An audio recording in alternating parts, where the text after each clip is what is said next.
नमस्कार, आप देख रहे हैं वीके न्यूज और मैं हूं आपके साथ मयंक गौर।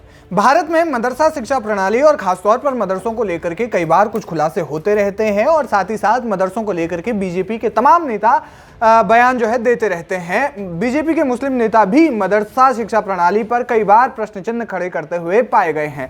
हाल ही में उत्तराखंड में मदरसा शिक्षा प्रणाली में एक और चीज ऐड कर दी गई थी, ये कि मदरसों में संस्कृत का भी एक पाठ्यक्रम होगा और यहाँ पर भगवान राम के बारे में भी, भगवान राम के जीवन के बारे में भी अब मदरसों में पढ़ने वाले जो बच्चे हैं वो भगवान राम के जीवन के बारे में पढ़ेंगे, जिसको लेकर के उत्तराखंड वक्फ बोर्ड के अध्यक्ष शादाब शम्स ने भी खुशी जताई थी और उन्होंने साफ तौर पर यह कहा था कि मदरसों में भगवान राम का जीवन पढ़ाया जाना बच्चों के लिए अच्छा है, क्योंकि इससे बच्चे कई तरह की चीजें सीखेंगे, उनके जीवन से प्रेरित होकर के अपने जीवन में कई वो चीजें सीखेंगे। और अब इसी को लेकर के एक बार फिर से बीजेपी के एक नेता ने बयान दे दिया है। कौन है ये नेता? आपको बता दें कि बीजेपी से केरल की मलप्पुरम लोकसभा सीट से मैदान में उतरे अब्दुल सलाम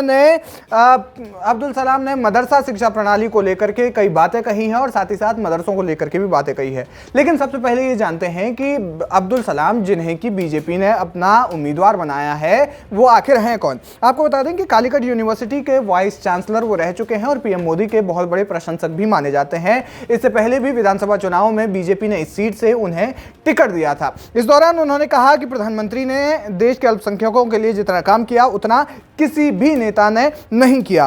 उन्होंने कहा कि जो लोग भारत में मुस्लिमों की सुरक्षा को लेकर के बात करते हैं, उन्होंने कहा कि भारत में सऊदी अरब से ज्यादा सुरक्षित जो है मुस्लिम भारत में है। इसके अलावा उन्होंने एक निजी चैनल के साथ बातचीत करते हुए कहा, मेरा पहला टास्क है कि मैं मुस्लिम अल्पसंख्यकों के अंधेरे दिमाग में पीएम मोदी की रोशनी की चमक लाऊं।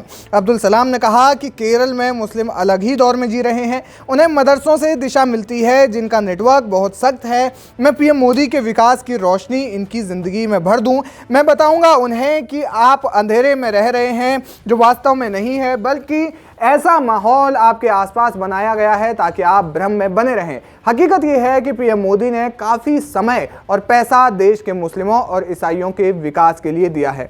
अब्दुल सलाम ने कहा कि भारत में अल्पसंख्यक सबसे ज़्यादा सुरक्षित हैं किसी भी देश की तुलना में। उन्होंने कहा कि भारत में मुस्लिमों को दुनिया के किसी भी देश से ज़्यादा आज़ादी है। यहाँ के मुस्लिमों को सऊदी अरब के मुस्लिमों से ज़्यादा आज़ादी है। यहाँ के अल्पसंख्यक अपनी बात रख सकते हैं, अपने धर्म का विस्तार कर सकते हैं, लोकतांत्रिक आज़ादी को जी सकते हैं। उन्होंने कहा कि विपक्षी इंडी गठबंधन सिर्फ प्रोपेगेंडा फैलाता है।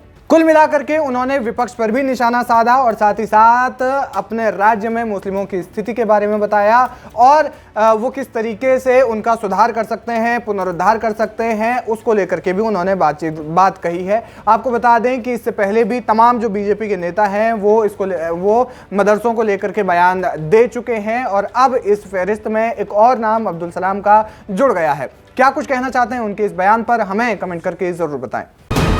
वीके न्यूज, राष्ट्र के नाम।